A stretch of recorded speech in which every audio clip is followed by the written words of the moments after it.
दोस्तों, आज की इस वीडियो में हम आपको कुरान मजीद का एक ऐसा करिश्मा बताने वाले हैं जिसको सुनकर आपका दिल भी खुश हो जाएगा। इसलिए आप इस वीडियो को आखिर तक जरूर देखते रहिएगा। और अगर आपको कुरान पाक से सच्ची मोहब्बत है, अगर आप कुरान पाक को अल्लाह की सच्ची किताब मानते हैं, तो कमेंट बॉक्स में सुभान अल्लाह लिखकर अपने दोस्तों तक जरूर शेयर कीजिएगा, ताकि ये कुरान का करिश्मा दूसरे लोगों तक भी पहुंच जाए। दोस्तों, ये वाकया पंजाब के एक छोटे से गांव का बताया जा रहा है।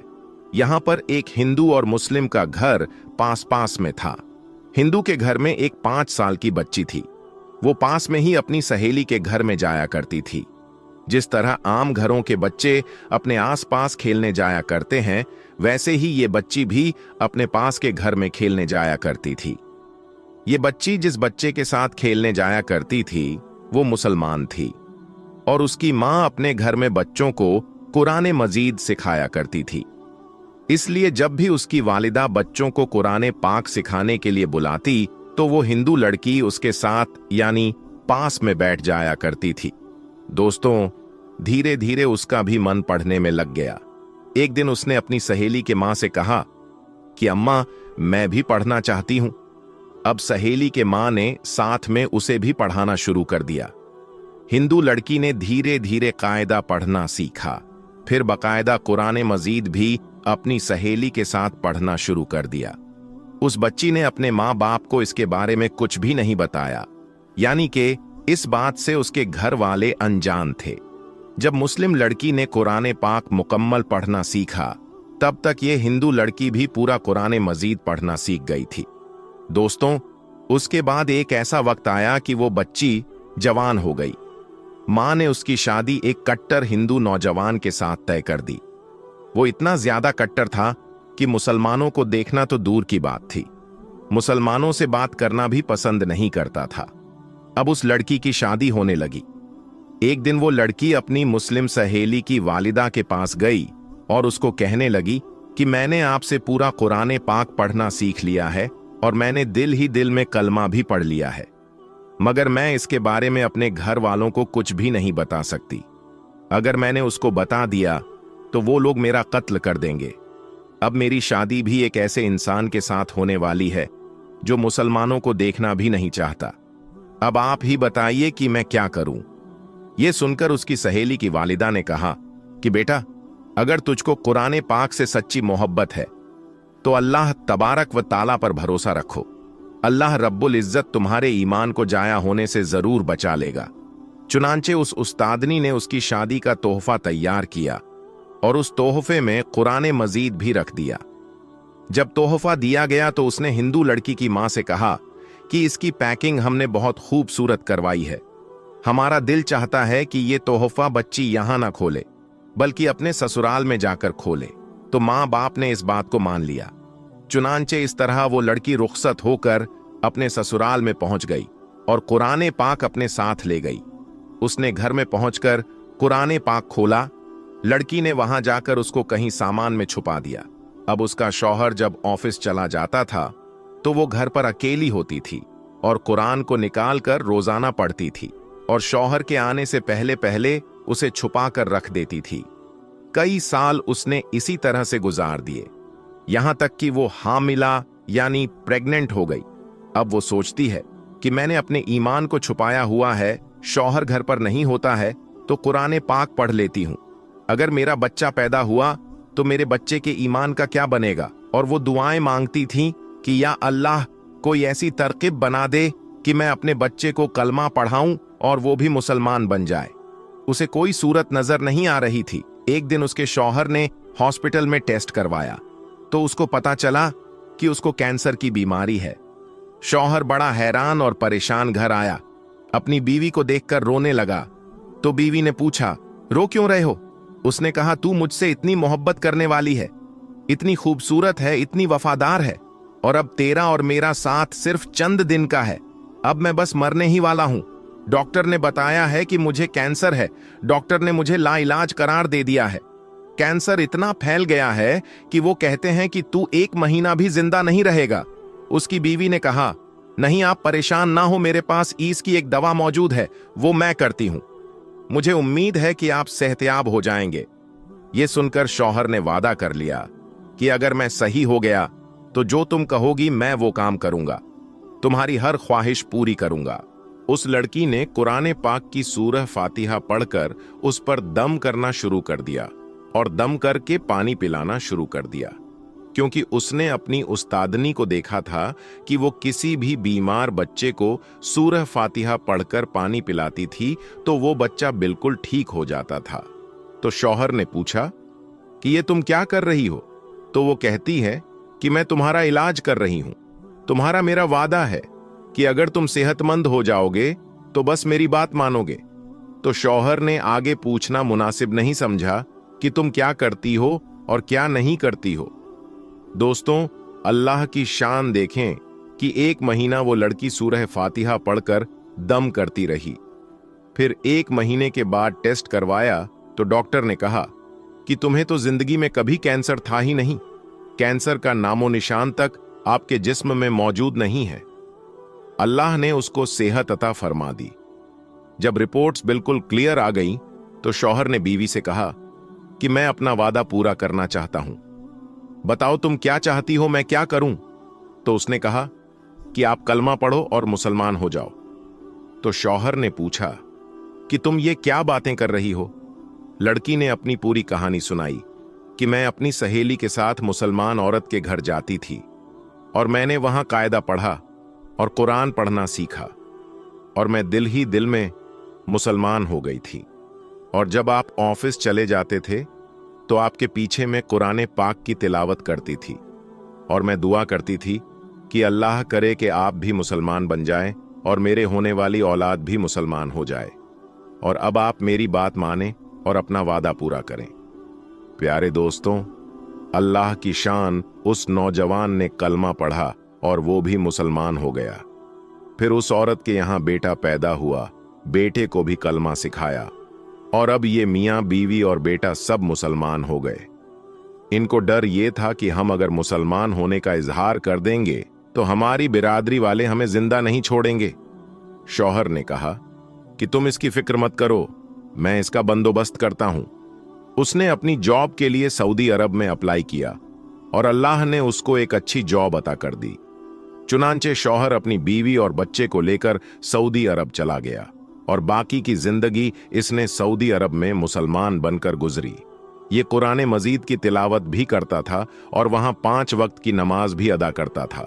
दोस्तों, अब हम आपको एक ऐसी हकीकत और दिल दहला देने वाली वाकया सुनाएंगे कि एक नेक लड़की जो हाफिजे कुरान थी, लोगों के कपड़े सिलाई करके गुजर बसर करती थी। मरने के बाद वो क्यों आजाब का शिकार हुई? उसकी कब्र का हाल जानकर हर कोई दंग रह गया, क्योंकि वो बड़ी नेक थी। लोगों के इसरार पर जब उसकी मां ने उस लड़की की हकीकत बताई तो ये जानकर सबके रोंगटे खड़े हो गए। लिहाजा गुजारिश यही है कि इस वीडियो को आखिर तक जरूर देखें, क्योंकि बहुत सारी औरतें कपड़े सिलाई करते वक्त ऐसी गलतियां करती हैं। आज की कहानी बड़ी ही सबक आमोज और खासकर उन औरतों और मर्दों के लिए है जो सिलाई कढ़ाई जैसे काम करते हैं, क्योंकि अनजाने में वो ऐसा गुनाह कर जाते हैं जिसकी वजह से उन्हें बहुत सख्त आजाब का सामना करना पड़ सकता है। दोस्तों, किसी शहर के दूर दराज इलाके में फातिमा नाम की एक लड़की अपनी मां के साथ रहा करती थी। उसके बाप का इंतकाल हो चुका था। फातिमा की मां ने फातिमा को कुरान पाक हिफ्ज करवाया था और स्कूल की तालीम भी दिलवाई थी और सिलाई कढ़ाई का काम भी सिखाई थी, ताकि ये लोगों के कपड़े वगैरह सिलाई करके और कुछ नहीं तो घर का खाना पीना ही चला सके, यानी उन मां बेटी की 2 वक्त की रोटी चल सके। फातिमा बहुत ही ज्यादा मेहनती लड़की थी। उसके कुछ उसूल थे जिससे वो कभी पीछे नहीं हटती थी। अभी भी कितनी देर से उसके पास 2 औरतें बैठी हुई थीं, बार बार कपड़े सिलाई के लिए इसरार किए जा रही थीं, लेकिन फातिमा ने 2 टूक लफ्जों में उन्हें जवाब दे दिया कि वो उनके कपड़े नहीं सिल सकती। वो औरतें फिर भी फातिमा की मिन्नतें करने लगीं कि फातिमा देखो, इनकार ना करो, तुम सबके कपड़े सिलाई करती हो और बहुत अच्छी करती हो। हमारे कपड़े भी सिल दो, बहुत महंगे कपड़े खरीदे हैं। किसी ऐसी दर्जी को देकर हम अपने कपड़े खराब नहीं करवाना चाहते। तुम तो जानती हो तमाम गली मोहल्ले की औरतें तुमसे ही कपड़े सिलवाती हैं। तुम कम दाम में बहुत अच्छी सिलाई करके देती हो और कपड़े पहनने में भी बहुत अच्छे लगते हैं, फातिमा बोली। लेकिन जैसा डिजाइन आप लोग बोल रही हो, इस तरह के कपड़े मैं नहीं सिल सकती। इन कपड़ों में पूरे पूरे बाजू नजर आएंगे। सलवार का डिजाइन भी ऐसा होगा कि पिंडलियों से ऊपर पांव दिखेंगे। तौबा तौबा, मैं ऐसे कपड़े कैसे सिल सकती हूं? फातिमा ने यह बोलकर साफ साफ इनकार कर दिया। वो औरतें कहने लगीं, हम तुम्हें 600 सिलाई देने के बजाय 1000 जोड़े की सिलाई देंगे। हमें तुम्हारे हाथ की सिलाई बहुत ज्यादा पसंद है, तुम बहुत नफासत से काम करती हो। फातिमा खड़ी हुई और कहने लगी, नहीं बाजी, मैं सिलाई नहीं करूंगी। और फिर वो आपने बावर्ची खाने की तरफ चली गई। फातिमा की अम्मा ने शर्मिंदगी से उन दोनों औरतों से माजरत की और कहने लगी, मेरी बेटी थोड़ी पर्देदार हैं, वो इसलिए इस तरह के कपड़े नहीं सीती। वो दोनों औरतों के जाने के बाद फातिमा की मां ने फातिमा से कहा, बेटी, तुम क्यों लगी रोजी को धक्का देती हो? आखिर तुम कपड़े सिलाई क्यों नहीं करना चाहती थी? कोई 4 पैसे आ जाते। फातिमा बोली, अम्मा, मैं ऐसे ही बेहया के कपड़े किसी को सिलकर नहीं दे सकती। इतना कहकर फातिमा अपना दुपट्टा सेट करते हुए वजू करने चली गई और उसकी अम्मा भी खामोश हो गई। वो जब भी फातिमा से कोई बात करती तो वो इसी तरह के जवाब देती थी। उन्हें अपनी बेटी से बहुत ही ज्यादा मोहब्बत थी। उसकी मां भी लोगों के घरों का काम करके आती थी और बेटी घर पर मेहनत करती थी। ऐसा करते करते फातिमा ने अपने पूरे दहेज का सामान बना लिया। फिर फातिमा की मां ने अच्छा लड़का देखकर फातिमा की शादी कर दी। वो लड़का गरीब जरूर था, लेकिन फातिमा की बहुत इज्जत किया करता था। फातिमा की मां ने शादी तय करते वक्त ये कहा था कि मेरा तो कोई सहारा नहीं है मेरी बेटी के अलावा, इसीलिए मैं अपनी बेटी और दामाद को अपने घर पर ही रखूंगी। तो वो लोग भी मान गए। इस तरह शादी के बाद भी फातिमा अपनी ही मां के घर दोबारा से रहने लगी। उसका शौहर जितने भी पैसे कमाता, लेकिन घर का गुजारा फिर भी बहुत ही मुश्किल था, इसलिए फातिमा को कपड़े सिलाई करना ही पड़ता था। वक्त ऐसे ही गुजरता गया। फातिमा प्रेग्नेंट हो गई, यानी हामिला हो गई। अब फातिमा से कपड़े सिलाई करना बड़ी मुश्किल हो रहे थे।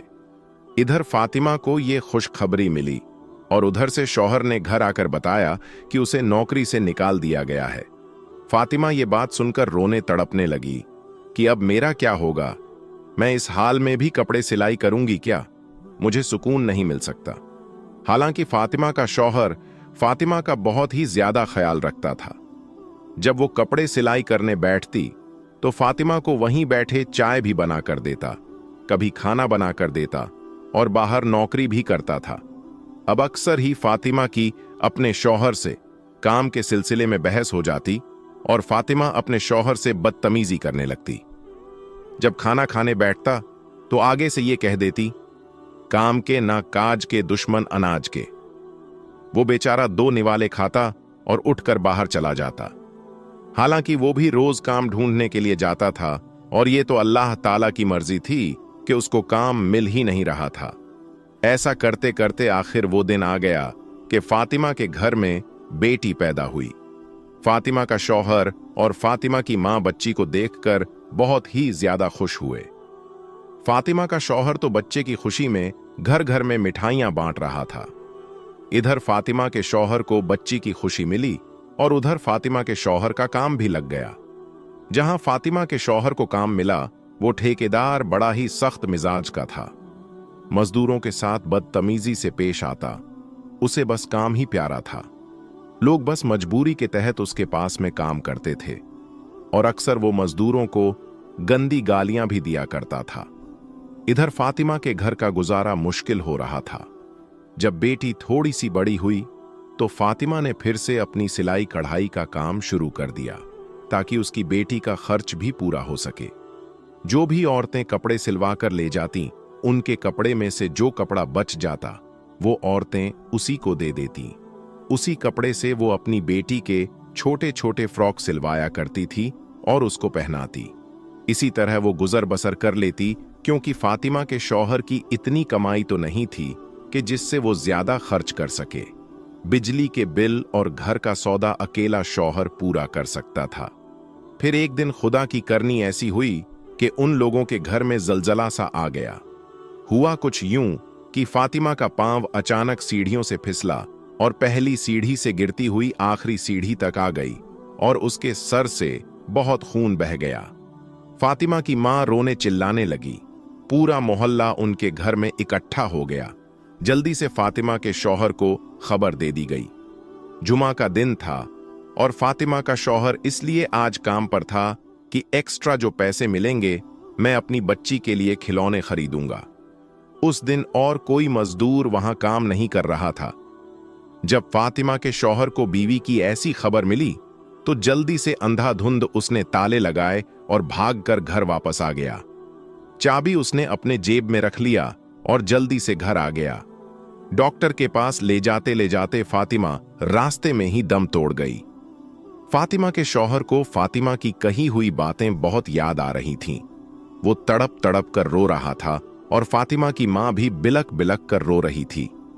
फातिमा का शौहर इसलिए भी ज्यादा रो रहा था कि उसकी मासूम सी बच्ची है, उसका क्या बनेगा? बिन मां के कैसे पलेगी? अभी तो वो इतनी छोटी थी कि मां का दूध पीती थी। ये सब सोचकर वो और भी ऊंची आवाज में रोने लग जाता। फातिमा की अचानक मौत पर हर कोई अफसोस करने लगा। कौन जानता था कि एक जवान लड़की जवानी में यूं खामोशी से चली जाएगी। हर कोई फातिमा की नेकी के गुण गाया करता था। सभी जानते थे कि वो कितनी नेक थी, परहेजगार थी, हर किसी का ख्याल रखने वाली थी। हर कोई उसकी तारीफ में लगा हुआ था। फातिमा की मां और शौहर का रो रो कर बुरा हाल हो गया था। वो दोनों गम से निढाल थे। फिर तदफीन का वक्त करीब आया और फातिमा का जनाजा उठाया गया। फातिमा को करीबी कब्रिस्तान ले जाकर दफना दिया गया। दफनाते वक्त उसका शौहर कब्र के अंदर उतरा और उसी दौरान उसके जेब में से वो चाबियां निकलकर कब्र के अंदर गिर गई, जहां काम से वो ताले लगाकर आया था। उसके शौहर को इस बात का पता भी नहीं चला। वो घर लौट कर आया। शाम होते ही सब लोग अपने अपने घरों को चले गए। सबके जाने के बाद घर बिल्कुल वीरान सा हो गया। फातिमा की सिलाई मशीन सामने रखी हुई थी, जिसे देखकर उसकी मां बार बार रोने लग जाती, क्योंकि उसको पहले बेवा होने का दुख था और अब बेटी के चले जाने का और छोटी नवासी का तन्हा रह जाने का दुख बार बार सता रहा था। फातिमा के शौहर ने फातिमा की मां को संभाला और गोद में अपनी बच्ची को भी बिठाए हुए था। लेकिन एक मां को कहां करार आना था। जिस बेटी ने मां का बाजू बनकर दिखाया था, वो इतनी अचानक चली गई। फातिमा की मां को तो यकीन ही नहीं हो रहा था। बस फातिमा की मां यही बोली जा रही थी, अभी तो मेरी बेटी कपड़े सिलाई कर रही थी, ये सब क्या हो गया? उसकी मां को किसी भी तरह से यकीन नहीं हो रहा था कि उसकी बेटी अब इस दुनिया से जा चुकी है। फातिमा की नन्ही बेटी भी रो रही थी और फातिमा का शौहर नहीं चाहता था कि वो अगले 2-3 दिन तक काम पे जाए। वो अपनी बेटी का खूब ख्याल रखना चाहता था और बीवी के गम में बहुत निढाल था। इसलिए वो मालिक को बताना चाहता था कि मैं 2-3 दिन तक काम पे जाए। अगले 3 दिन तक काम पर नहीं आऊंगा। जैसे ही फातिमा के शौहर ने जेब को हाथ लगाया तो उसकी जेब में चाबियां नहीं थीं। वो सोच में पड़ गया कि आखिर ये चाबियां कहां चली गई। बहुत सोचने के बाद उसके दिमाग में आया कि चाबियां तो उसके जेब में ही रखी थीं। फातिमा की मां भी अपने दामाद का परेशानी वाला चेहरा देख रही थी। कहने लगी, फुरकान बेटा क्या बात है? तब फुरकान ने अपनी सास को बताया, मां जी मेरी जेब में चाबियां थीं, वो पता नहीं कहां गिर गई। पता नहीं मस्जिद में गिर गई या कब्रिस्तान में गिर गई। उसी वक्त फुरकान के जहन में ये बात आई कि जब वो कब्र के अंदर उतरा था उस वक्त कहीं चाबियां कब्र में तो नहीं गिर गई। इसी सोच के आते ही वो बहुत ज्यादा परेशान हो गया, क्योंकि वो ठेकेदार बहुत ही ज्यादा जहरीला आदमी था। उसने तो फुरकान को छोड़ना नहीं था। जरा सी चाबी के गुम होते ही उसने तो उसके जान ले लेनी थी, क्योंकि उसको इंसान से ज्यादा उनके काम की फिक्र रहती थी। अभी फुरकान यही सोच रहा था कि ठेकेदार का फोन आ गया और उसने कहा, सुबह बंदे काम पर लगाने हैं तो मुझे अभी इसी वक्त रातों रात चाबियां देकर जाओ, ताकि मैं बाकी काम पर सुबह सवेरे मजदूरों को लगा सकूं। इतनी बात सुनकर फुरकान का हल्क खुश्क हो गया। वो ये भी ना कह सका कि चाबियां कहीं गुम गई हैं। उसने बस इतना ही कहा, मैं आपको चाबियां सवेरे पहुंचा दूंगा।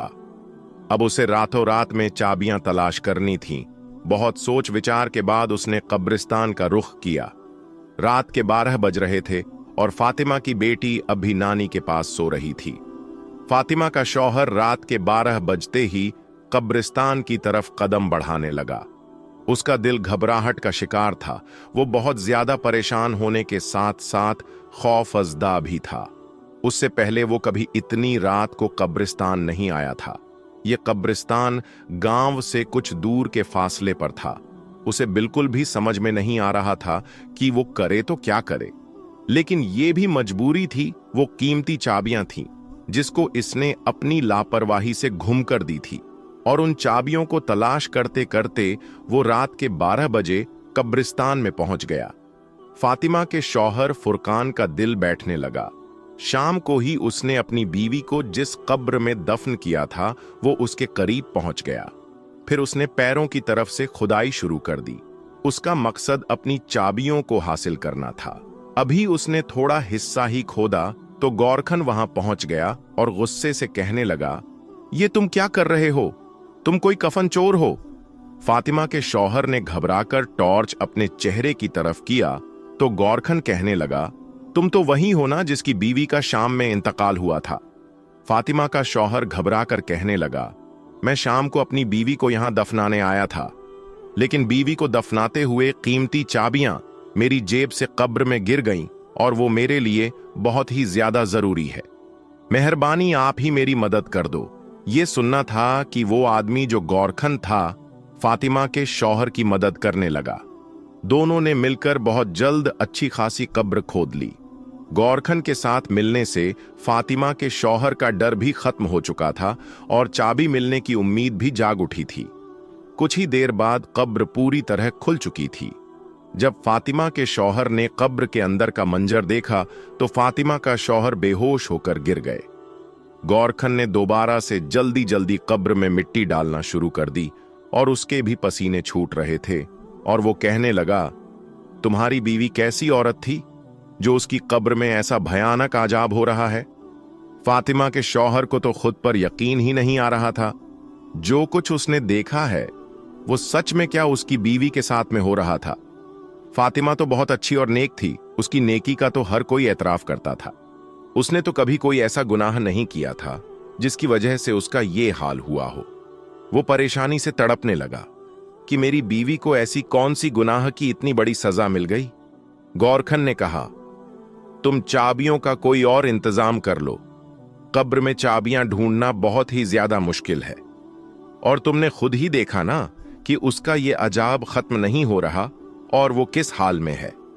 उसकी तरफ से तौबा इस्तिगफार करो, और अगर कोई गुनाह ऐसा है जो उसने अपनी जिंदगी में किया है तो उसके बारे में पता लगाओ ताकि उसकी मदद हो सके। फुरकान रोते रोते अपने घर वापस पहुंचा। फातिमा की मां ने उसे देखा तो कहने लगी, तुम इतनी रात तक कहां गए थे? मैं कब से तुम्हारे लिए परेशान हो रही थी। फुरकान फातिमा की मां के कदमों में बैठ गया, कहने लगा, अम्मा, मेरा चैन सुकून सब लूट गया। और अभी भी बुरी तरह वो कांप रहा था। फातिमा की मां घबरा गई और पूछने लगी, बेटा बताओ तो सही, क्या माजरा है? तुम इतनी रात तक कहां थे?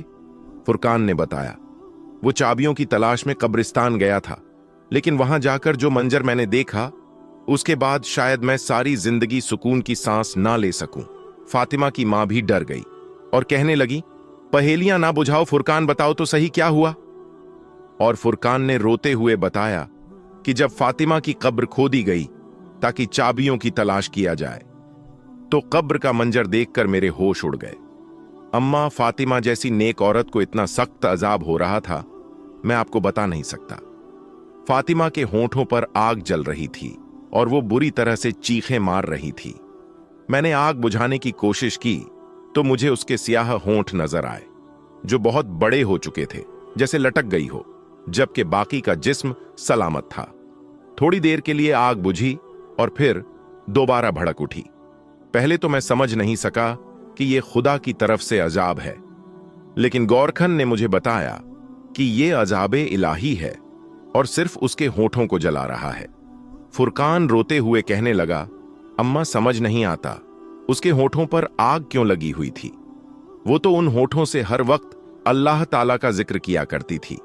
उसने कभी किसी की उन होठों से बुराई नहीं की थी। वो अच्छी औरत थी। फातिमा की मां और उसका शौहर ऐसे ही सारी रात रोते रहे और अल्लाह ताला से फातिमा की मगफिरत के लिए दुआएं मांगते रहे। फज्र की आजान हुई तो फातिमा की मां कहने लगी, मस्जिद के इमाम साहब को खामोशी से सारी बातें बताओ और पता करो क्या मामला है। मेरी बेटी के साथ ऐसा क्यों हो रहा है? क्या उससे कोई गलती हुई है? इमाम साहब बहुत ही नेक और पहुंचे हुए इंसान हैं, यकीनन वो हमारी जरूर मदद करेंगे। फुरकान को भी ये बात मुनासिब लगी कि इस मसले का अगर कोई हल बता सकता था तो वो इमाम साहब ही थे। फुरकान नमाज के लिए गया तो नमाज के बाद उसने मस्जिद के इमाम साहब को रोक लिया और तन्हाई में उन्हें रोते हुए सारी बातें बता दी। सारी बातें सुनकर इमाम साहब ने कहा, मैं फातिमा की मां से मिलना चाहता हूं। फुरकान इमाम साहब को अपने घर ले आया और फातिमा की मां से उसकी मुलाकात करवा दी। इमाम साहब पूछने लगे, अम्मा बताओ, फातिमा कहीं किसी की चुगली तो नहीं करती थी या कोई ऐसा गुनाह जो उसके मुंह से होता था? फातिमा की मां कहने लगी, नहीं, मेरी बच्ची सिर्फ सिलाई का काम करती थी। उसे इतनी फुर्सत कहां कि वो पड़ोस में जाए या अपनी सहेलियों को अपने पास बुलाए। फिर यह सुनकर इमाम साहब ने एक ऐसा सवाल किया जिससे फातिमा की मां चौंक उठी। इमाम साहब ने कहा कि फातिमा किसी की अमानत को अपने पास रखती थी, यानी कोई बचा हुआ कपड़ा, कोई जोड़े पर लगने वाली लेस वगैरह।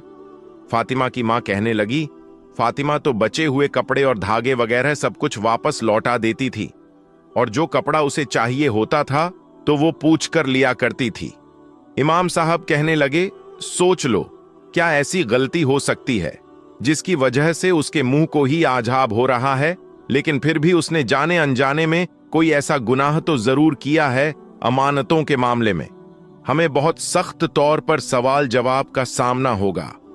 मुझे लगता है यहां अमानत का ही कोई मामला है, क्योंकि फातिमा बेटी की नेकी से तो हम भी खुद वाकिफ हैं, क्योंकि इमाम साहब भी फातिमा को अच्छी तरह जानते थे। उन्हीं के पास तो फातिमा ने कुरान पाक हिफ्ज किया था। इमाम साहब कहने लगे, अम्मा फिर भी बेटी की कोई ऐसी बात सोचकर बताओ जो वो किया करती थी और इस आदत का ताल्लुक फातिमा के होठों से हो। फातिमा की मां बहुत सोच विचार करके कहने लगी कि उसकी एक आदत से मुझे बड़ी चिढ़ थी। वो कैंची के बजाय अपने मुंह से धागा तोड़ती थी और फिर धागे का जो जरा सा रेशा उसके मुंह में या होठों पर रह जाता उसे दांतों में चिबाती। अक्सर ही मैं उसका मुंह चलते हुए देखा, लेकिन वो बार बार कैंची नहीं उठाती थी, बल्कि मुंह से धागा खींचकर तोड़ दिया करती थी। बहुत बार मैंने उसे समझाया कि इस तरह होंठ भी कट सकता है, लेकिन वो अपनी आदत में पक्की हो चुकी थी। ये सुनते ही इमाम साहब कहने लगे, तो फिर हो सकता है कि ये आजाब उसी धागे के जर्रे की वजह से हो, क्योंकि जब फातिमा की मौत हुई थी तो उससे पहले वो कपड़े सिलाई से उठकर सीढ़ियों की तरफ गई थी। शायद उसकी मौत के वक्त वो धागे का जर्रा उसके मुंह में रह गया हो और उस धागे की वजह से उस पर आजाब हो रहा हो। सिलाई के बचे हुए सामान के साथ धागे के एक जर्रा सा टुकड़ा भी उस शख्स की अमानत कहलाता है जो कपड़े की सिलाई के पैसे देता है। सारी बची हुई चीजों की तरह धागा और दूसरी चीजें भी वापस करना बहुत ही ज्यादा जरूरी होती है। बेहतर है कि आप लोग उसकी मगफिरत की दुआ करें और जो लोग भी फातिमा से कपड़े सिलवाते थे उन सब से बात करके फातिमा की आदत के बारे में बताएं और उसके लिए माफी मांग लें। यह सुनकर फातिमा की मां बहुत ज्यादा परेशान हुई। बज़ाहिर ये तो बहुत मामूली सी बात थी, लेकिन उसकी वजह से फातिमा को इतना सख्त अजाब होगा ये उनके वहमो गुमान में भी ना था। फिर फातिमा की मां ने उन सब लोगों को अपने घर में जमा किया जिनके फातिमा कपड़े सिलाई करती थी और सबको फातिमा की इस छोटी सी आदत को बताकर फातिमा की मगफिरत के लिए हाथ जोड़े। लेकिन ये कोई ऐसी बड़ी बात तो नहीं थी, इसीलिए सबने फौरन माफ कर दिया। कुछ लोगों की नजर में ये तो गुनाह भी नहीं था, लेकिन जो बात इंसान के नजदीक मामूली सी होती है, आमाल में वो अक्सर भारी होती है। अब ये मामला अमानत का था, शायद इसलिए फातिमा की पकड़ हो गई थी। सब लोग फातिमा की अच्छी आदतों से वाकिफ थे, इसलिए फातिमा को माफ करके चले गए। उसी रात फातिमा की मां ने अपने दामाद से कहा, फुरकान, जल्दी से दोबारा चाबियों के लिए तुम उसकी कब्र लाजमी खोदो और अंदर का मंजर देखकर बताओ कि उस पर अजाब हट गया है या नहीं। फातिमा की मां जानना चाहती थी कि उसके अजाब के पीछे असल वजह क्या थी। क्या वाकई एक जरा सा धागा उस पर अजाब की वजह बना था? उस रात फुरकान फिर गौरखन के पास गया और उन दोनों ने मिलकर कब्र खोदी तो देखा कि फातिमा की मैयत बिल्कुल ठीक थी। उसके पास से खुशबू आ रही थी, किसी किस्म का कोई आजाब बाकी न था और फुरकान की चाबियां भी उस कब्र में थीं। फुरकान ने वो चाबियां वहां से उठाई और कब्र वापस से बंद कर दी और कब्रिस्तान से वापस आकर फातिमा की मां को सारा माजरा सुनाया। उन्होंने अल्लाह का शुक्र अदा किया कि उनकी बेटी पर से अजाबे इलाही हट गया। और फिर जब ये बात गांव वालों को पता चली तो हर कोई हैरान रह गया कि इस कदर नेकोकार औरत को एक अमानत की वजह से अजाब भुगतना पड़ता था। सारे गांव वालों ने तौबा अस्तगफार की और फिर सब ने अपने मुआमलात को सुधारने की कोशिश की। उसी दिन के बाद से गांव में हर कोई अमानत को लेकर बहुत चौकन्ना हो गया। किसी के पास किसी के जरा सी चीजें होती तो उसे वापस लौटाया जाता था। फातिमा तो चली गई थी, लेकिन जाते जाते अपनी मां और शौहर को उदास कर गई। वो फातिमा की बेटी और फातिमा का शौहर और मां तीनों उसे हर वक्त बार बार याद करते। फातिमा तो फूल थी जिसकी खुशबू चारों तरफ बिखरी हुई थी। उसके जाने के बावजूद भी लोग उसे बिल्कुल नहीं भूले थे। वो अपने अच्छे अखलाक और रवैये की वजह से सबके दिलों में आज भी जिंदा है। वो अब जन्नत के किसी आला मुकाम पर होगी। जो छोटा सा गुनाह उससे हुआ था उसकी सजा वो भुगत चुकी थी। कहने को तो ये सिर्फ मामूली सी बात है कि छोटा सा धागे का टुकड़ा मुंह से तोड़ने पर उसका रेशा मुंह में रह गया, जिसे फातिमा चबाकर थूक भी दिया करती थी। लेकिन अक्सर सिलाई करने वाली औरतों के साथ यही मामला होता है। बहुत सी औरतों को मैंने खुद देखा है धागा कुतरते हुए, लेकिन क्या कभी किसी ने सोचा है कि उसकी वजह से भी इंसान को अल्लाह ताला के आगे जवाब देना होगा? ये जरा से धागे का रेशा भी अमानत का एक हिस्सा है और ये मुआमला कब्र तक जाएगा और इस तरह से लापरवाही की वजह से भी अल्लाह ताला का अजाब होगा। इसलिए आज की ये वीडियो हर उस शख्स के नाम है जो सिलाई कढ़ाई का काम करता है। अगर आप भी ऐसी कोई गलती करते हैं तो खुदारा ऐसी कोई गलती ना करें। अमानत में खयानत ना करें। धागे से लेकर बटन तक हर चीज को वापस कर दिया करें। दोस्तों, आज की वीडियो में बस इतना ही। हम मिलेंगे आपको अगली वीडियो में। तब तक के लिए अल्लाह हाफिज।